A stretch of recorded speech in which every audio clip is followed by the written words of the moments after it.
Hello दोस्तों, मैं संजय सिंह।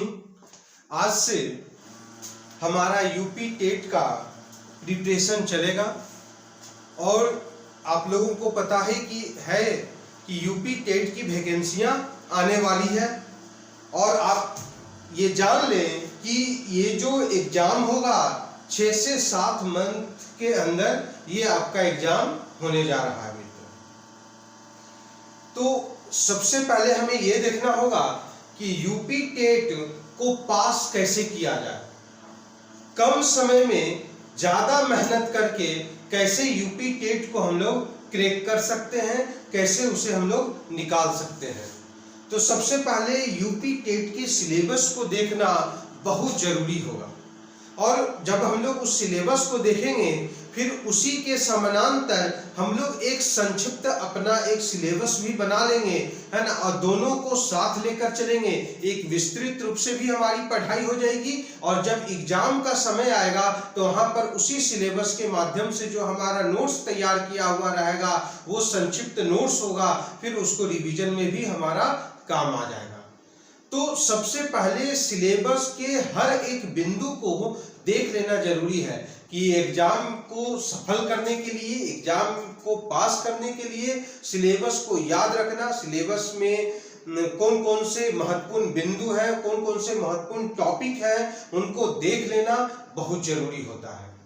हमारा जो क्लास होगा आपका 6 to 8 के लिए होगा, है ना, और जो हमारे जो संस्थान के और जो लोग हैं उनके द्वारा भी जो क्लास होगा वो 1 to 5 और 6 to 8 का होगा।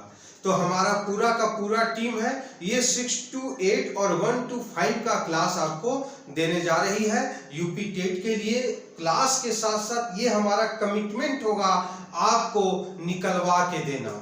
इतना मैं आपको बता दूंगा कि आपका सिलेक्शन हो जाए, है ना, इतना आपको मैं हमारे जो ऐप है, हमारा जो चैनल है, इस चैनल में मान के चलिए कि 500 प्रैक्टिस सेट आपको कराया जाएगा, लगभग 500 प्रैक्टिस सेट आपको कराया जाएगा, है ना, 1 to 5 का और फिर 6 to 8 का। ये 500 टोटल प्रैक्टिस सेट आप कर लेते हैं, 1 to 5 का 500 और 6 to 8 का मतलब 1000 प्रैक्टिस सेट आपका होगा। अब 1000 में सोच लीजिए कितने प्रश्न होंगे। तो और वो सभी जो प्रश्न होंगे बहुत ही एनालिसिस किया हुआ, बहुत ही सिलेक्टेड प्रश्न होगा। समझ रहे हैं बात को? तो ये हमारे चैनल की सबसे बड़ी विशेषता है, हमारे ऐप की सबसे बड़ी विशेषता है कि आपको ज्यादा से ज्यादा एक्सरसाइज करवा देना। बताएंगे हम लोग ज्यादा, है ना, और उस पर ज्यादा से ज्यादा एक्सरसाइज करवाएंगे, है ना। ये सबसे, क्योंकि वहां पर जब आप एग्जाम देने जा रहे हैं, एग्जाम में बैठेंगे तो वहां पर आपको क्वेश्चन सॉल्व करना होगा। तो मैं ज्यादा से ज्यादा क्वेश्चन पर वर्क करूंगा। पहले एक क्लास हमारे टीम के द्वारा पहला जो एक क्लास होगा वो पूरा का पूरा सब्जेक्टिव होगा। उसी टॉपिक पर जो दूसरा क्लास होगा वो पूरा का पूरा ऑब्जेक्टिव होगा। जैसे मान लीजिए कि हमने आपको एंशिएंट हिस्ट्री, ज्योग्राफी या इकोनॉमिक्स पढ़ाना चालू किया, तो मान लीजिए कि हिस्ट्री है, तो हिस्ट्री का पहला टॉपिक क्या है? यूपी टेट में हिस्ट्री का 6 to 8 के लिए पहला टॉपिक क्या आता है? हिस्ट्री में आता है कि भारतीय इतिहास के जानने का स्रोत, है ना, भारतीय इतिहास को हम कैसे जान सकते हैं, उसका क्या स्रोत है। तो उस स्रोत का जब हम लोग चर्चा करेंगे तो स्रोत कितने प्रकार के हो सकते हैं? तो स्रोत 2 प्रकार के हो सकते हैं। एक हमारा साहित्यिक स्रोत हो सकता है और दूसरा हमारा पुरातात्विक स्रोत हो सकता है। तो साहित्यिक स्रोत और पुरातात्विक स्रोत, तो हम लोग साहित्यिक स्रोत को पढ़ लेंगे कि कौन कौन सा साहित्यिक स्रोत है, कौन कौन सा पुरातात्विक स्रोत है। जब इन सभी तत्वों को, इन सभी स्रोतों को जब हम लोग पढ़ लेंगे, अब इस टॉपिक से किस प्रकार का विभिन्न साल में प्रश्न पूछा है, किस प्रकार का प्रश्न पूछने वाला है ना, तो इन दोनों पहलुओं पर जब हम लोग अध्ययन कर लेंगे कि किस प्रकार का प्रश्न पूछ दिया है और किस प्रकार का प्रश्न इस बार पूछेगा, इसका जब मैं आपको प्रैक्टिस सेट करवा दूंगा तो ज्यादा का ज्यादा आपको क्या होगा? बेनिफिट होगा। और ये बेनिफिट आपको एग्जाम हॉल में जब आप एग्जाम क्वेश्चन को सॉल्व करेंगे तो उस समय ये बेनिफिट आपको नजर आएगा मित्र। इस चीज को याद रखिए। तो हमारे संस्थान के द्वारा पूर्ण रूप से समर्पण यूपी टेट का आज से क्लास स्टार्ट हो चुका है। आज हम लोग 6 to 8 का सिलेबस के बारे में चर्चा करेंगे। उसके बाद फिर जो हमारे मेंबर है, जो सदस्यगण है, वो लोग 1 to 5 का फिर आपके साथ वो चर्चा करेंगे।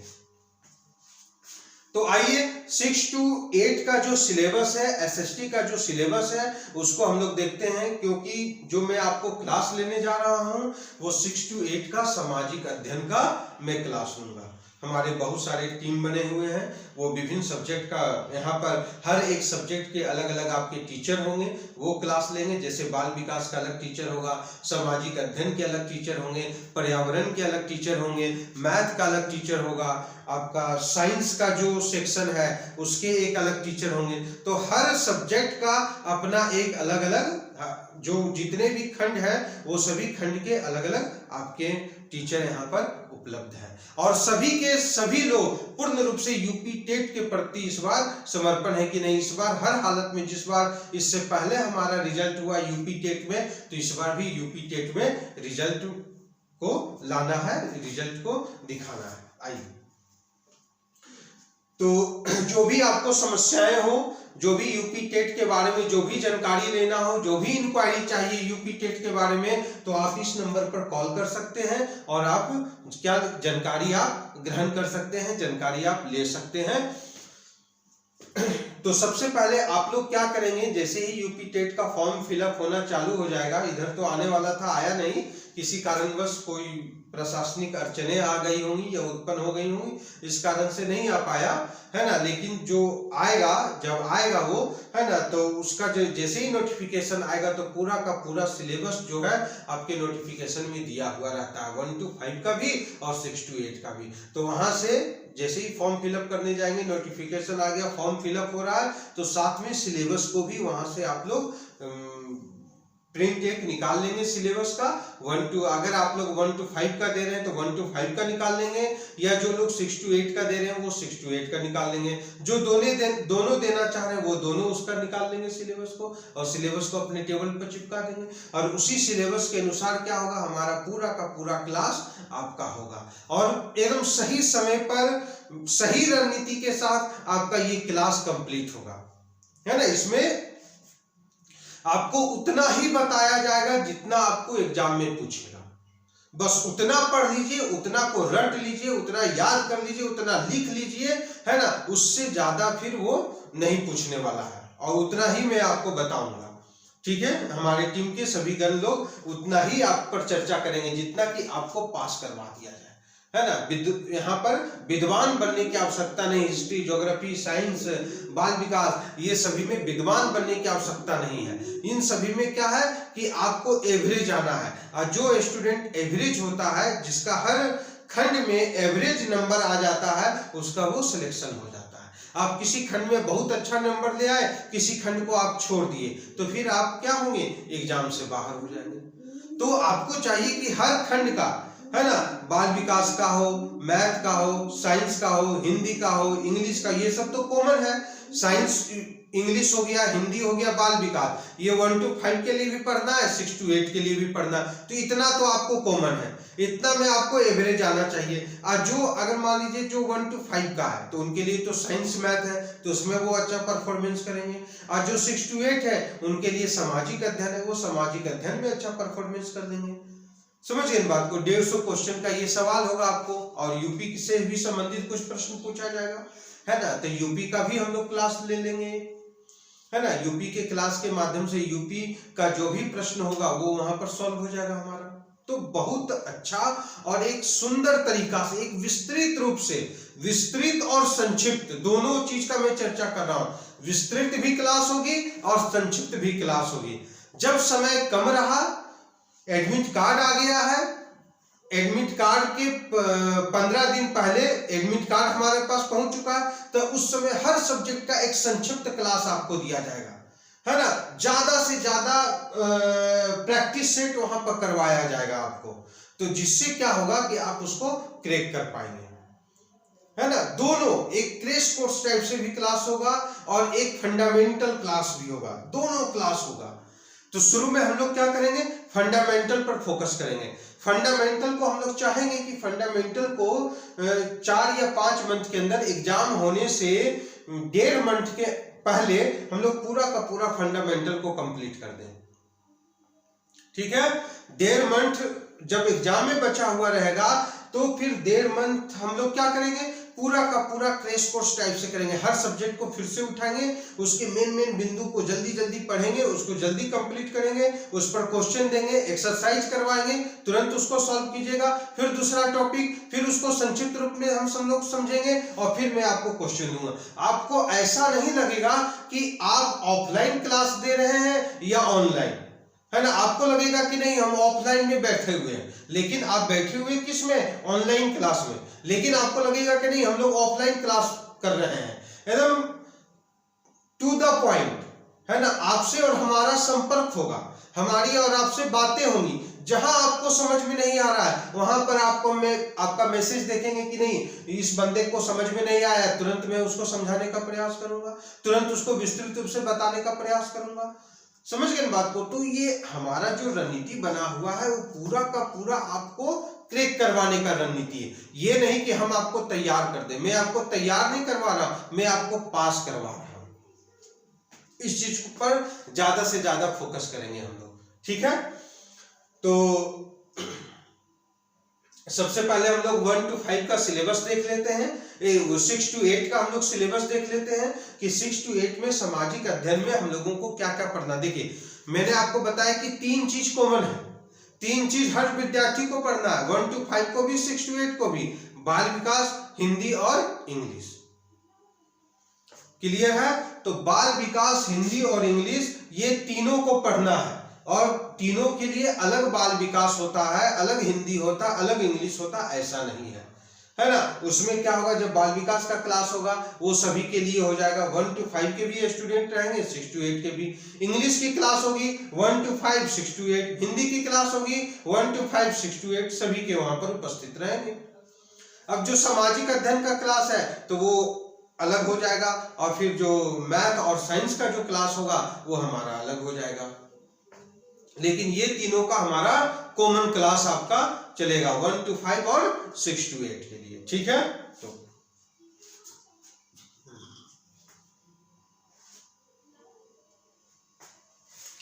तो यूपी टेट में हम लोगों को यूपी का भी अध्ययन करना पड़ेगा, यूपी के जीएस के बारे में भी पढ़ना पड़ेगा, यूपी का भूगोल, यूपी का इतिहास और यूपी की राजनीतिक व्यवस्था और यूपी का करंट अफेयर्स। समझ गए बात को। ये 4 चीज हमको देखना पड़ेगा, यूपी का इतिहास देखना पड़ेगा, यूपी का राजनीतिक व्यवस्था को देखना पड़ेगा और फिर यूपी का भूगोल को देखना पड़ेगा और यूपी का करंट अफेयर्स को देखना पड़ेगा। तो यहाँ 4 चीज हमें एक्स्ट्रा करके चलना पड़ेगा।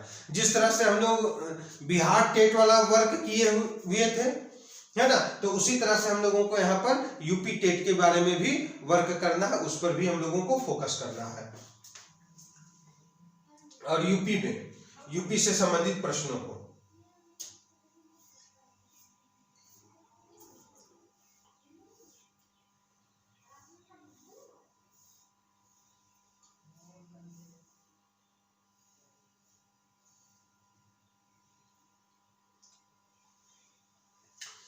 देखिए, जो हिस्ट्री का जो टॉपिक है, देखिए हिस्ट्री का जो टॉपिक है वो तो आप लोगों को पता ही होगा कि जो सामाजिक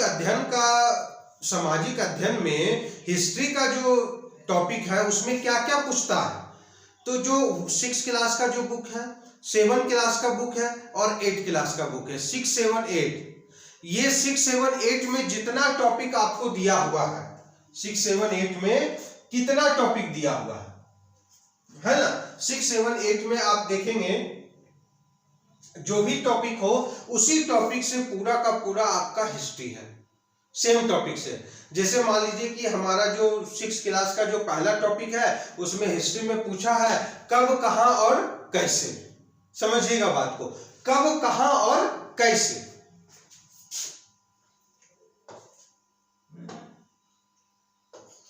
कब, कहां और कैसे, ये दो चीज पूछा है। कब पूछा है, कहां पूछा है और कैसे पूछा है ना। कब क्या बताता है, कब हमको समय बताता है, कब हमें क्या बताता है, समय की चर्चा करता है, समझ गए ना। कहां, कहां हमें कहां बताता, स्थान को बताता है, और कैसे ये हमें क्या बताता है, घटना को बताता है। किस घटना के कारण कहां पर, है ना, किस घटना के कारण कहां पर, किस समय में, किस समय में, किस घटना के कारण कहां पर वो इतिहास बना, किस समय में किस घटना के कारण कहां पर वो इतिहास बन गया। तो यहां से कब, कहां और कैसे की बात होती है, तो कब, कहां, कैसे को हम लोग इसके पहले क्लास में समझेंगे। सोर्स ऑफ नॉलेज हिस्ट्री, है ना। हिस्ट्री को जानने के लिए, हिस्ट्री का ज्ञान प्राप्त करने के लिए हमारे पास क्या सोर्स है, हमारे पास क्या साक्ष्य है, ठीक है। सोर्स और साक्ष्य, सोर्स का है या साक्ष्य का है, ये कितने प्रकार के होते हैं, तो ये दो प्रकार के होते हैं। सोर्स और साक्ष्य कितने प्रकार के होते हैं, तो दो प्रकार के होते हैं। पहला जो होता है साहित्यिक होता है, साहित्यिक होगा, और दूसरा क्या होगा, पुरातात्विक होगा।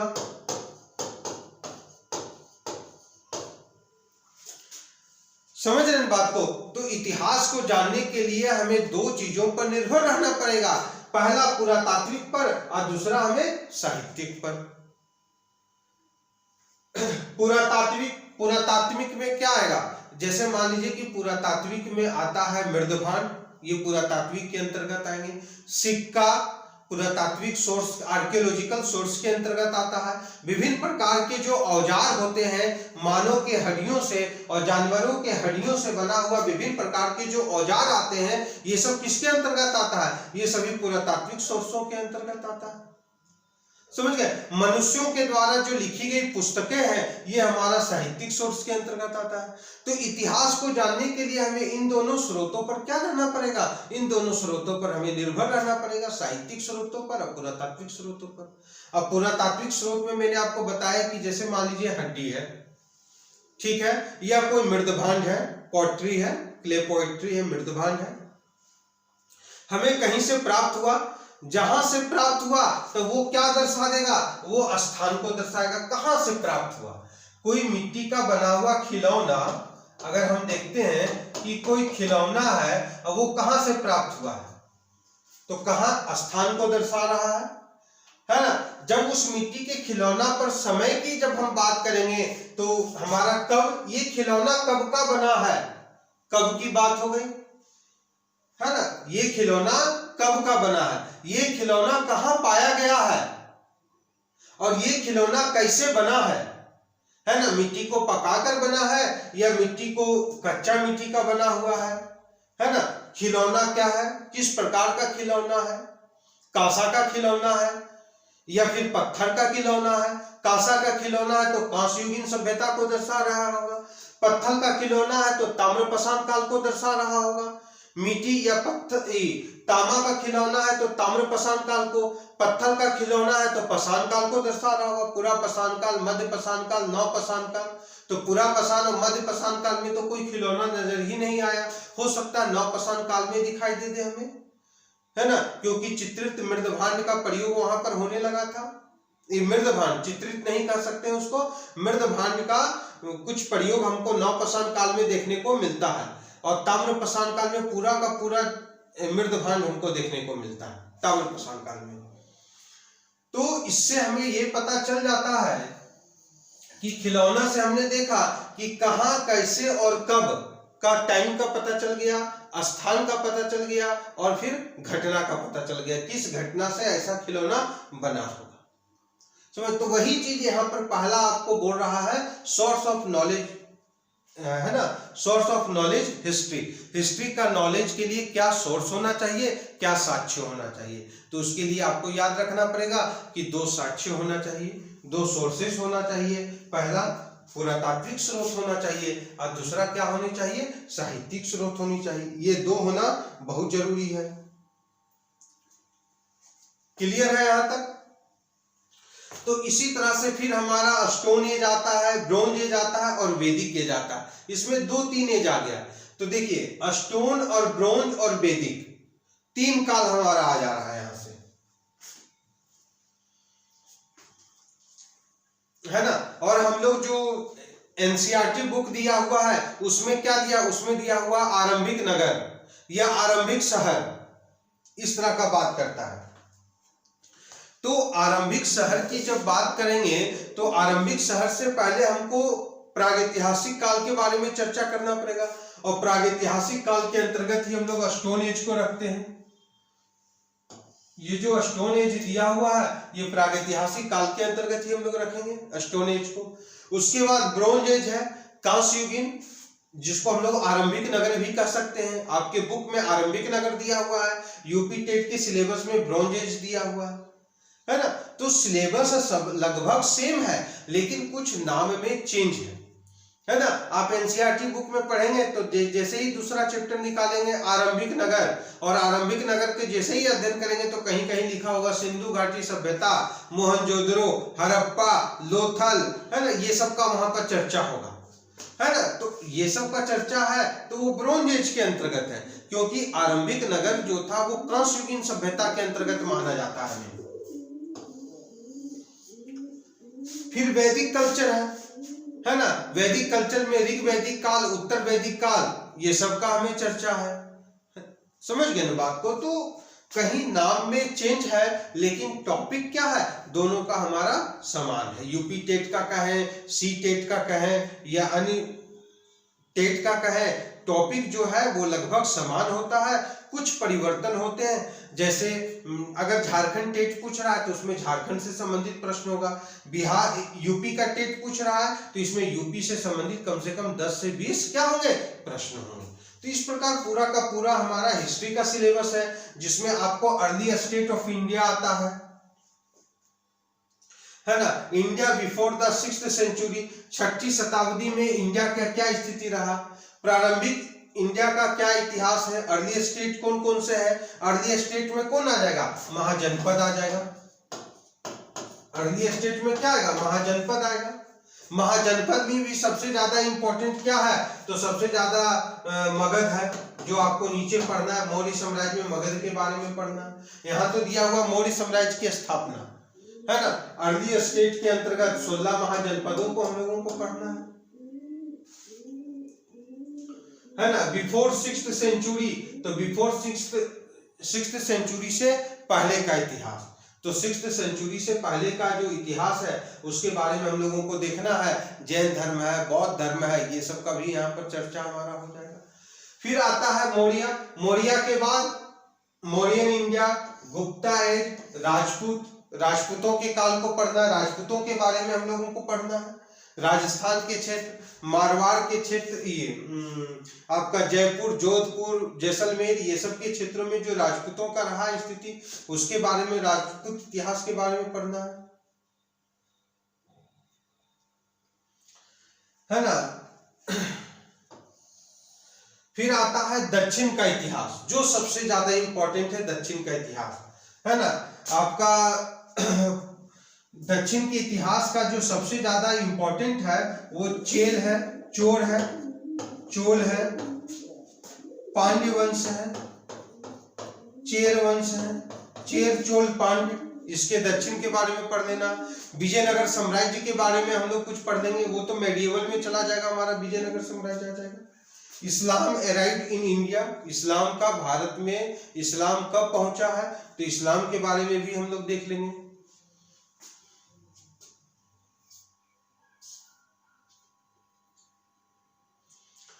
दिल्ली इंपायर, दिल्ली इंपायर में देखिए बहुत सारा वंश है, गुलाम वंश, खिलजी वंश, तुगलक वंश, सैयद वंश, लोधी वंश, बहुत सारा वंश है।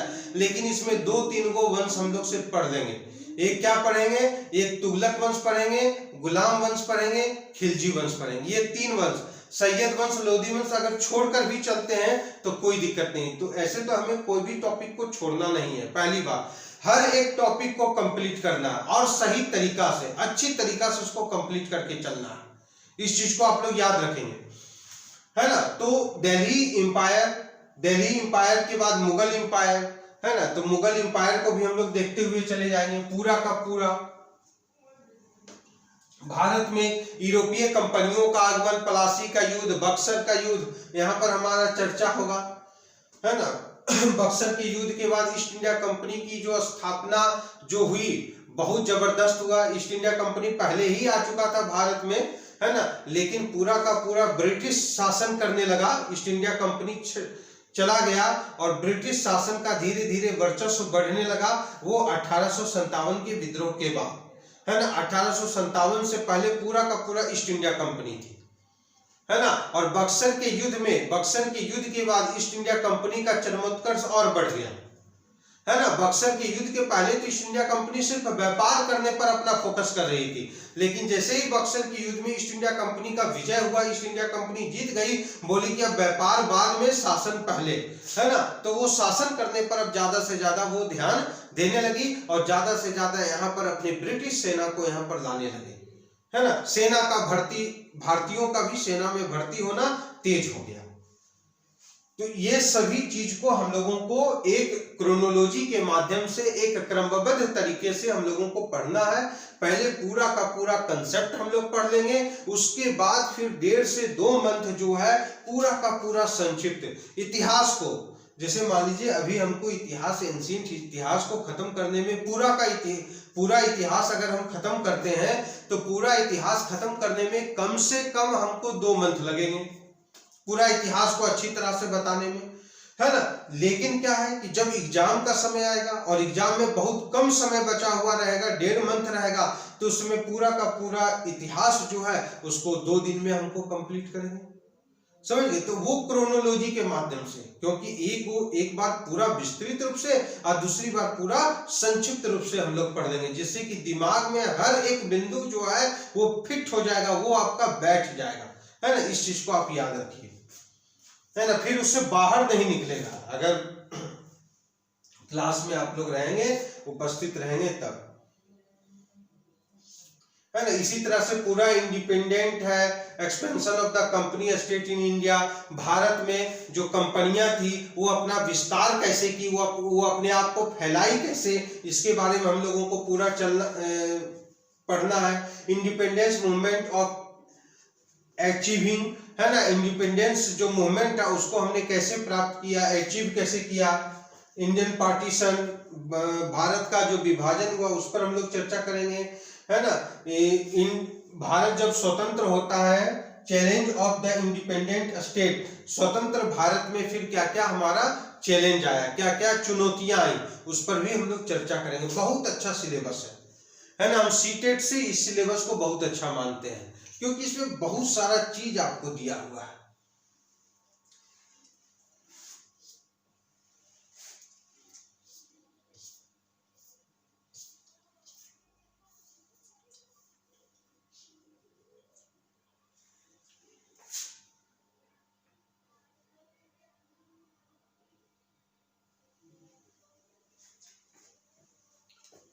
है ना। अब यह है आपका सिविक्स। सिविक्स का है तो नागरिक शास्त्र, है ना। याद रखिएगा, आपके मतलब जहन में ये नहीं होना चाहिए पॉलिटिकल साइंस नहीं होना चाहिए, या फिर पॉलिटी नहीं होना चाहिए। ये 2 चीज बहुत, इन सभी चीजों में काफी अंतर है। नागरिक शास्त्र का है, पॉलिटी का है ना। ये सब में क्या है, काफी आपको अंतर आपको दिखाई देगा, है ना। तो हम लोगों को क्या दिया हुआ है, हम लोगों को दिया हुआ है सिविक्स। तो सिविक्स में नागरिक शास्त्र, तो हम लोग क्या करेंगे, ज्यादा से ज्यादा फोकस जो करेंगे वो नागरिक शास्त्र पर करेंगे, समझ गए ना। नागरिक शास्त्र में हम लोगों को क्या क्या पढ़ना है वो आपको यहाँ पर दिया हुआ है। हमारे और हमारे चारों ओर के इन्वायरमेंट, पर्यावरण, वो देखना है ना। ग्रामीण क्षेत्रों में क्या शासन व्यवस्था रहता है और शहरी क्षेत्रों में क्या शासन व्यवस्था रहता है, उसके बारे में हम लोग देखेंगे, है ना। सेल्फ एडमिनिस्ट्रेशन मतलब नगर पालिका और ग्राम पंचायत पर हम लोगों को चर्चा करना है ना, नगरीय प्रशासन व्यवस्था पर बल देना है। आवर कॉन्स्टिट्यूशन हमारा जो संविधान है और संविधान के जो बहुत ही महत्वपूर्ण भाग है उन पर हम लोग यहीं पर चर्चा करेंगे। सभी संविधान के हर एक पहलू पर नहीं, जो जो महत्वपूर्ण है, जो सबसे ज्यादा महत्वपूर्ण है, उन सभी पर हम लोग क्या करेंगे, चर्चा आपका करेंगे ही करेंगे। इस चीज को आप लोग ध्यान में रखिए, समझे बात को। उन सभी पर हम लोगों को चर्चा करना है। डेमोक्रेसी ऑफ इंडिया, प्रजातंत्र या लोकतंत्र कह सकते हैं। सेंट्रल एंड स्टेट एडमिनिस्ट्रेशन, है ना, संघ का जो प्रशासन है, केंद्र का जो प्रशासन है और राज्य का जो प्रशासन है, इन सबों पर भी हम लोगों को बात करना है।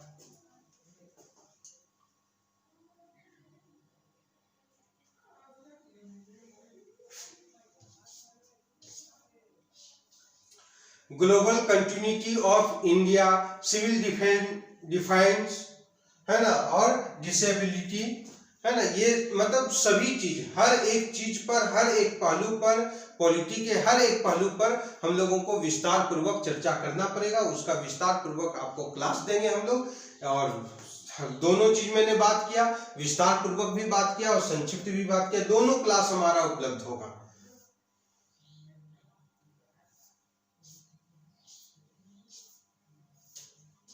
ज्योग्राफी का जहां तक बात है तो ज्योग्राफी में देखिए, ज्योग्राफी का जो सिलेबस, ये पूरा का पूरा जो सिलेबस है वो 3 चीजों पर अटका हुआ है ना। जितना भी सिलेबस दिया, 4 चीज मान के चलिए, ये पूरा का पूरा सिलेबस जो है, ज्योग्राफी का पूरा सिलेबस वो 4 भागों में बटा हुआ है। पहला, अगर पहला का बात करते हैं हम लोग,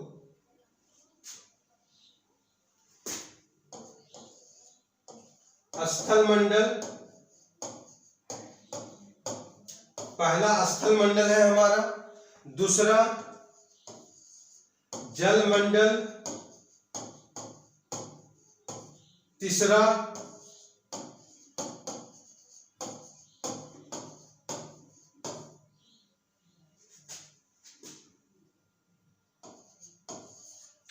वायुमंडल, और चौथा हम लोग जैव मंडल भी बोल सकते हैं,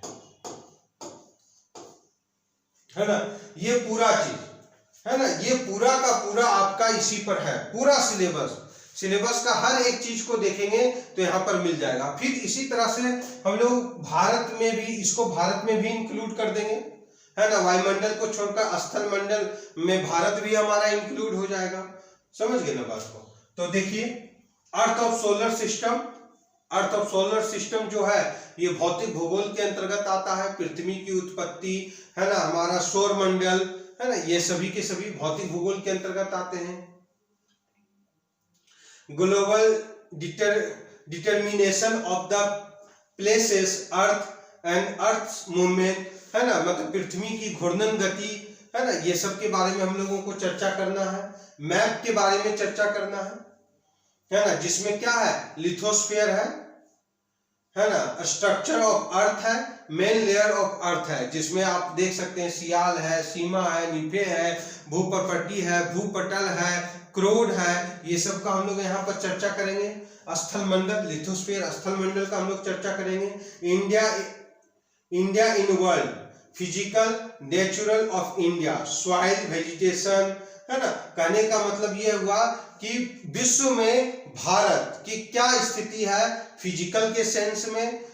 फिजिकल के अंतर्गत क्या क्या आ जाएगा, सॉइल आ जाएगा, वेजिटेशन आ जाएगा, वाइल्ड लाइफ आ जाएगा, इंडियन क्लाइमेट आ जाएगा, भारत की जलवायु आ जाएगी, इकोनॉमिक, भारत का अर्थव्यवस्था आ जाएगा, रिसोर्स आ जाएगा, ऊर्जा संसाधन, ये सभी का हम लोगों को यहाँ पर चर्चा करना है, समझ गए बात को।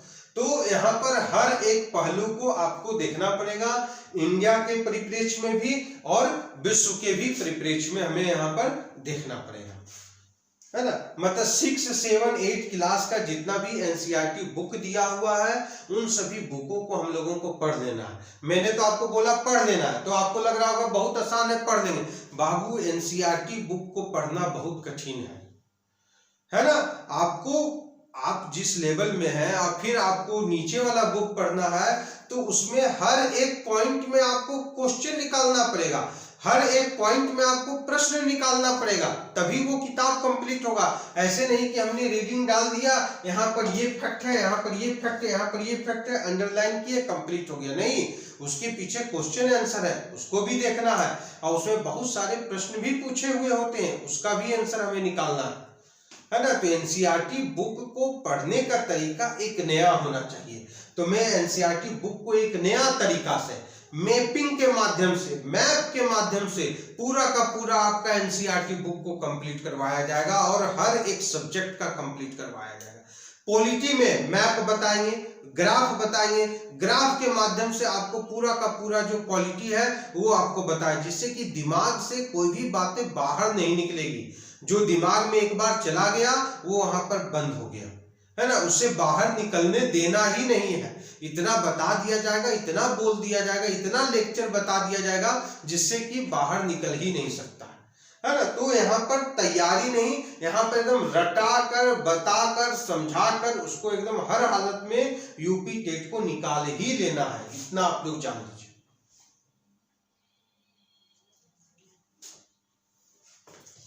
और सब कुछ समय के पहले मैं आपको कंप्लीट करवाऊंगा, समय के पहले 1 महीना पहले। जितना हमारा एग्जाम में 1 महीना बचा हुआ रहेगा, अगर मान लीजिए कि हमारा मई या जून में एग्जाम होता है तो मई में पूरा का पूरा आपका कंप्लीट हो जाएगा। अगर जून में एग्जाम होगा तो मई में पूछ रहा है तो अप्रैल तक में आपका पूरा का पूरा कंप्लीट हो जाना चाहिए, है ना। जितना भी संसाधन है, रिसोर्स संसाधन, वो आपको पढ़ाया जाएगा। पॉपुलेशन एंड अर्बनाइजेशन, नगरीकरण और जनसंख्या, ये आपका भारत के संदर्भ में होगा। नगरीकरण और जनसंख्या विश्व के संदर्भ में आपको नहीं पढ़ना है, नगरीकरण और जनसंख्या आपको भारत के संदर्भ में पढ़ना है।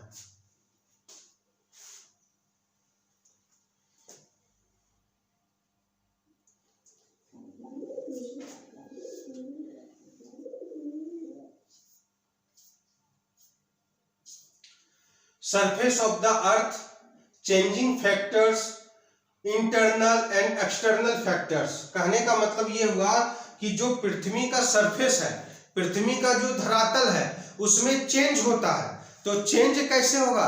तो चेंज 2 कारणों से होगा, एक आंतरिक कारण होगा, एक बाह्य कारण होगा। आंतरिक कारण क्या हो सकता है भाई?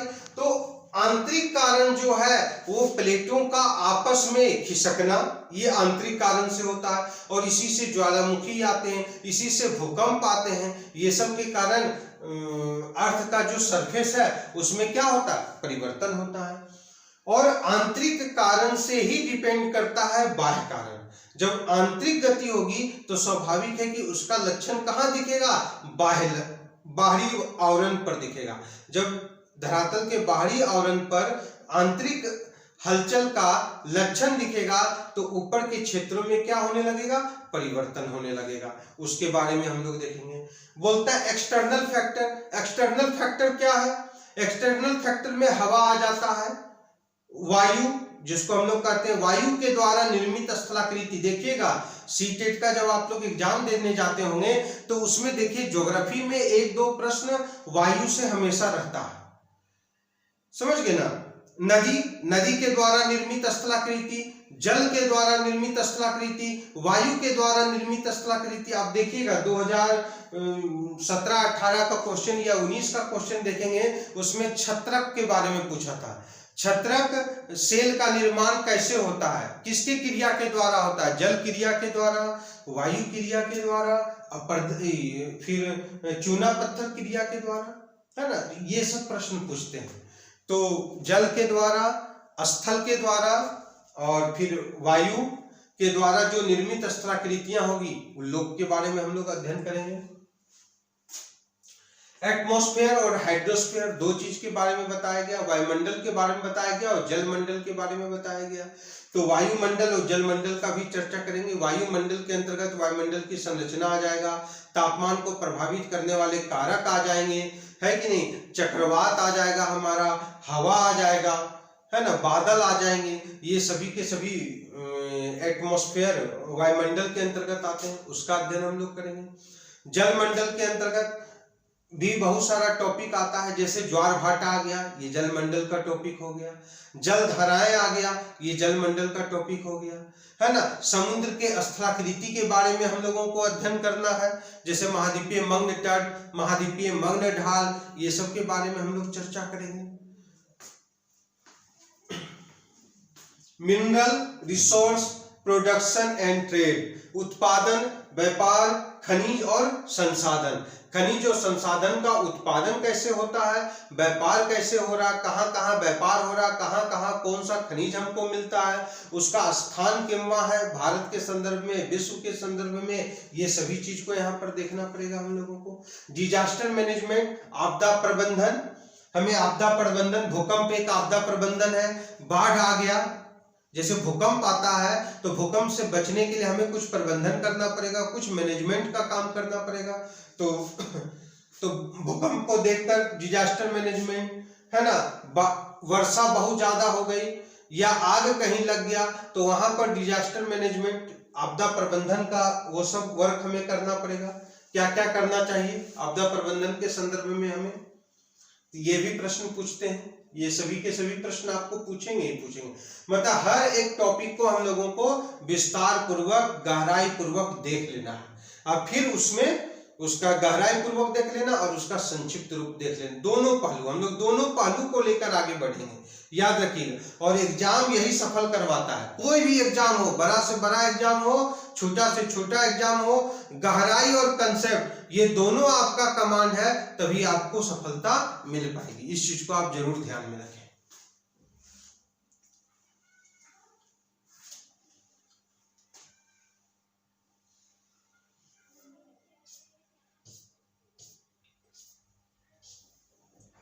इन्वायरमेंटल साइंस, देखिए इन्वायरमेंटल जो साइंस है ये कुछ 1 to 5 के लिए भी काम आ जाता है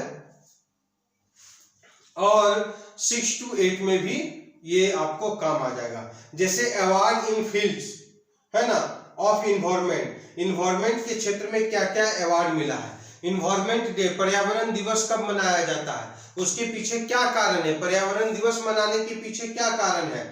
इन पर्यावरण, पॉपुलेशन, पॉल्यूशन, प्रदूषण, पर्यावरण में जो प्रदूषण बढ़ रहा है, वायु प्रदूषण है, जल प्रदूषण है, ध्वनि प्रदूषण है, इन सभी पर हम लोगों को चर्चा करना पड़ेगा यहाँ पर, समझ गए ना। संसाधन का क्या यूज है ना। जल एक क्या है, एक संसाधन, उसका हम कैसे उपयोग कर सकते हैं। भूमि एक संसाधन है, पेड़ पौधा एक संसाधन है, खनिज हमारा संसाधन है, तो उस संसाधन को हम कैसे यूज करें, है ना। उस संसाधन से संबंधित यूज करने पर किस प्रकार से प्रश्न पूछ रहा है, तो ये बहुत कठिन है, यहां से प्रश्न को निकालना बहुत कठिन हो जाता है, इस चीज को ध्यान में रखें। तो इन सभी पर भी हम लोगों को वर्क करना पड़ेगा, मेहनत करना पड़ेगा,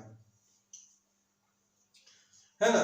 तो ये सब जितना का जो भी टॉपिक दिया हुआ है वो सभी टॉपिक पर आपका क्लास होगा और सही समय पर आपका क्लास कंप्लीट भी हो जाएगा। इस चीज को आप लोगों के मन में ऐसा आ रहा होगा कि ज्वाइन तो करवा लिए सर, लेकिन सही समय पर क्लास करवा पाएंगे या कंप्लीट हो पाएगा या नहीं हो पाएगा, या फिर समय कब बचे, समय कम बचा तो तुरंत इसको पार करते हुए चले गए। तो बाबू ये सब दिमाग से एकदम निकाल दीजिए, है ना। ये सब चीज को लेकर हम लोग फील्ड में नहीं आए हुए, पूरा का पूरा आपको कंप्लीट होगा, विस्तृत रूप से कंप्लीट। मैंने आपको बता दिया कि पहले जो 4 मंथ हम लोग काम करेंगे या 3 मंथ काम करेंगे, पूरा का पूरा विस्तार पूर्वक काम करेंगे। और जैसे ही एग्जाम में 1 या 1.5 मंथ बचा हुआ होगा तो उसी टॉपिक को जो विस्तार पूर्वक पढ़ाए थे आप लोग पूरा का पूरा घर में पढ़ लिए, रिवीजन कर दिए उसको, अब आपके दिमाग में आ गया है। अब उसी टॉपिक को हम लोग संक्षिप्त रूप से मेन पॉइंट पर हम लोग चर्चा करते हुए आगे बढ़ जाएंगे, समझ गए बात को। तो इस प्रकार से आपका पूरा का पूरा क्लास जो है वो एग्जाम से पहले 1 मंथ पहले आपका पूरा कंप्लीट हो जाएगा। हर एक सब्जेक्ट, चाहे वह बाल विकास हो, चाहे वह शिक्षण शास्त्र हो, साइंस अंग्रेजी का हो, या फिर हिंदी का क्लास हो, सामाजिक अध्ययन का क्लास हो, मैथ या साइंस का क्लास हो, वो सभी क्लास 1 to 5 का और 6 to 8 का वो सही समय पर आपको कंप्लीट होगा ही होगा। तो जितना जल्दी हो सकता है आप लोग क्लास करें। और आज से हमारा लेक्चर, आज हमारा पहला लेक्चर था, सिलेबस को मैंने बता दिया।